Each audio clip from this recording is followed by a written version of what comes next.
이 댓글을 제일 많이 쓰실 건데 예. 이제 예전에 분들은 이 법무사라는 자격증을 거의 무료로 받았다, 네, 그냥 맞아요. 받았다 네. 이렇게 이야기하시잖아요. 네. 근데 직접 시험 보신 법무사 28회 시험을 최종 합격했었습니다. 주변에서도 그런 이야기를 많이 들으셨을 것 같은데 그냥 받은 거 아니냐 이렇게 이야기하시는 분들 그죠, 예. 경찰 공무원이니까 당연히 취득 아니냐라고 하시는 분들이 여러 분들 계세요. 저는 이제 시험으로 합격해서 법무사 자격증을 취득했다라고 다시 설명을 또 합니다. 요즘 보면 이제 MZ세대 공무원이라는 네. 그만두시잖아요. 네. 왜 그렇다라고 생각해요? 이런 일이 생길 것 같다는 느낌은 계속 갖고 있었어요. 그렇기 때문에 어떻게 보면 저도 이제 법무사를 이렇게 한 것도 어느 정도 약간의 작용은 한 거죠. 왜냐면 저도 이제 외벌이다 보니까 아파트 값은 날로 늘어나는데 우리의 월급이 늘어나진 않고 신임 순경들이 들어왔을 때 잘 사는 집안이면 부모님 도움이라든지 어떤 걸로 해서 살 수도 있지만 없는 집안일 경우에는 야 이거 어떻게 감당을 할까? 그러니까 말 그대로 부부 공무원이면 그나마 좀 버틸 수는 있어요. 왜?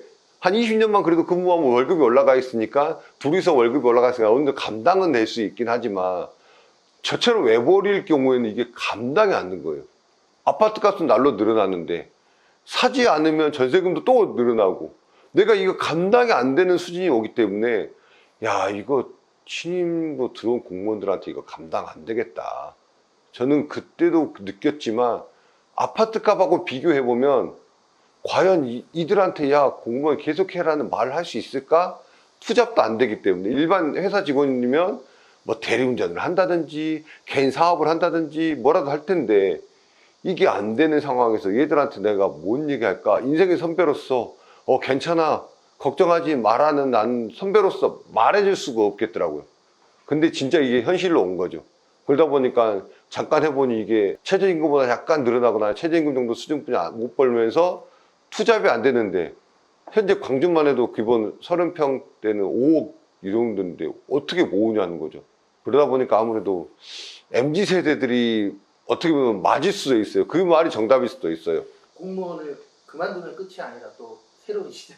그죠. 새로운 시작이죠. 그러니까 새로운 시작으로 자기만의 루트를 찾아서 벌고 기본 최저임금이 올라갔기 때문에 중소기업이 갔더라도 어느 정도 쌓이면 자기가 능력도 되고 그걸 이해해주면서 또 직급도 주고 월급도 올라가고 그게 좀 부족하다 보면 어떤 사업을 한다든지 자영업을 하나 더 추가, 커피숍 같은 거 하나 추가한다든지 그것도 안 되면 이제 대리운전을 하면서 어떤 기본 자금을 마련한다든지 이런 거 할 수 있지만 공무원은 그게 안 되다 보니까 다들 공무원들이 뭐 코인을 한다든지 주식을 한다든지 부동산 투자를 한다든지 이거는 할 수 없으니 근데 부동산 투자도 어느 정도 집에 받쳐주거나 해야지 이게 할 수 있는 거니까 이게 꽉 막히는 거죠. 그러니까 반대로 나이도 믿고 있는 선배들은 그래도 월급이 올라갔으니까 좀 버틸 수 있는데 지금 있는 후배들한테 버티라라고 말하는 게 맞을까라는 게 좀 의심스러운 거죠.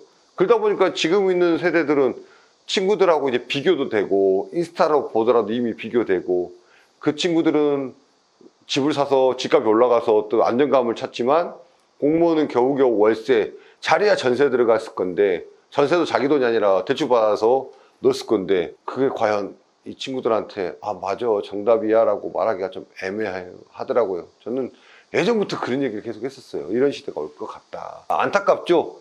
이게 뭔가 변화를 주고 공직사회에 대한 어떤 걸 줘야 되는데 그런 것도 아니고 또 공직사회라는 게 항상 그 조직 문화가 있다 보니까 이거에 힘든 거 또 반대로 제가 이제 군에 갔을 때니까 부사관들도 오면 이제 그분들이 그걸 봤으니까 아 이게 맞을까 이게 맞나 그러다 보니까 부사관들은 다 퇴직해버리고 그냥 거기에서 요번에는 또 일반 사병 월급은 네, 올라가고 그러니까 계속 괴리감이 생기는 거예요. 어떤 분들은 그러죠.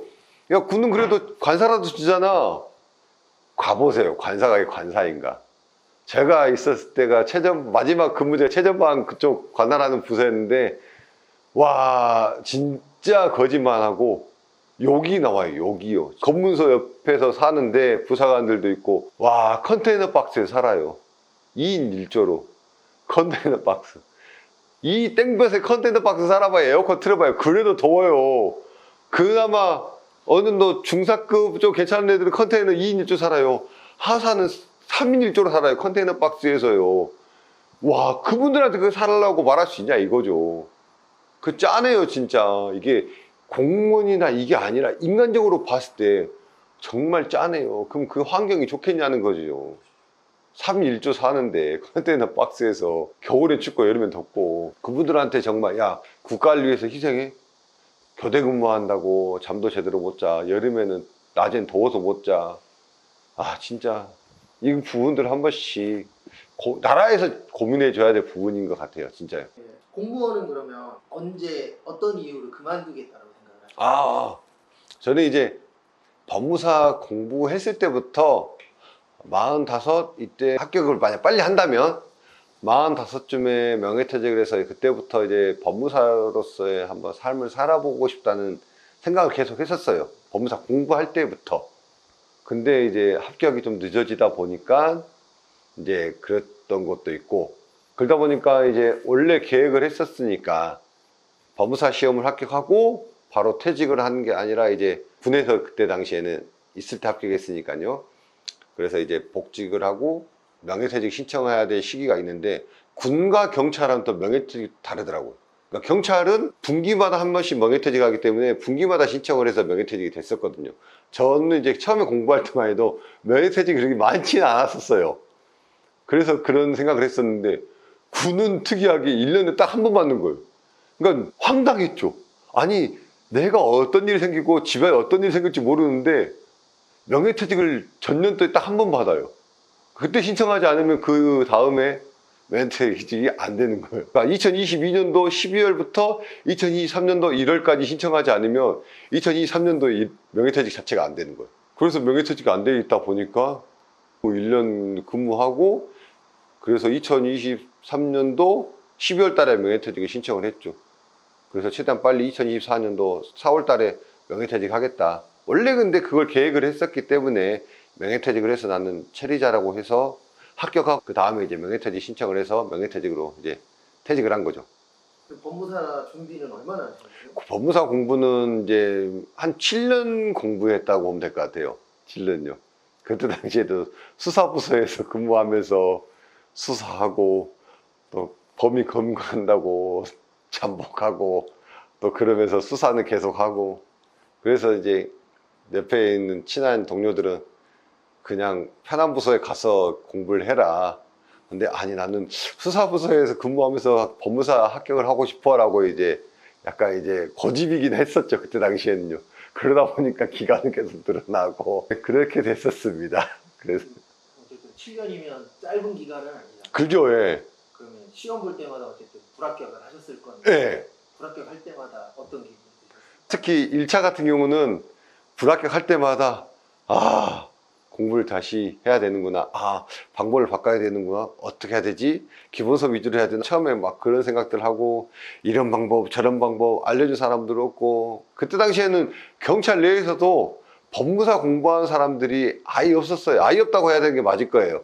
없었어요. 공부 카페에 가보면 법무사 공부한다고 글 올린 사람은 거의 대부분 경찰대 출신이거나 아니면 가는번호 들어온 사람들, 저와 다 약간 출발점이 다른 거죠. 그렇기 때문에 그 사람하고 대화나 이렇게 할 수 있는 게 아니에요. 그분하고 약간 출발점 다르고 스타일도, 일하는 부서도 다르다 보니까 혼자 이제 아는 거죠. 혼자 계속 하고 했었는데, 떨어질 때마다 한숨 쉬면서 그래, 할 수 있을 거야. 그래, 이제 이 정도 점수 나왔으니까 좀만 노력하면 될 거야 라고는 희망을 갖고 있다가 계속 떨어지니까 도저히 안 되겠다. 이제 공부를 좀 더 편안하게 할 수 있게끔 근무가 좀 더 여유로운 곳으로 가자라고 해서 이제 섬으로 갔던 거죠. 섬 근무지로요. 그래서 섬에 근무하면서 공부 시간이 좀 더 나와서 그때 그래서 진짜 합격을 한 거죠. 근데 2차 떨어졌을 때는 울어요. 혼자요, 진짜요. 한심하더라고요, 제 자신한테요. 한심하고, 그때가 왜 더 그런 얘기 생각을 했냐면, 말 그대로 계속 법무사 시험 2차만 계속 준비하고 계속 했었으면 아마 1년 더 빨리 합격했을 것 같긴 해요. 근데 군무원 시험을 보고 군무원 시험을 합격을 하고 이직을 한 상태에서 2차 시험을 보다 보니까 군무원이라는 조직에 대한 적응도 힘들었고, 아, 내가 군무원 왜 왔지라는 이제 허탈감도 있고, 그런 것들이 복합적으로 하다 보니까 21년도 2차 시험을 딱 보고 시험장에 나오는데, 와, 울컥하더라고요. 내가 왜 군무원 시험을 봐서 이직을 해서 내가 이렇게 공부를 조금만 했지? 말 그대로 경찰에 계속 있었으면 이 시험 합격했을 것 같은데 라는 생각이 진짜 들어서 허탈했어요. 허탈해요, 그때는요.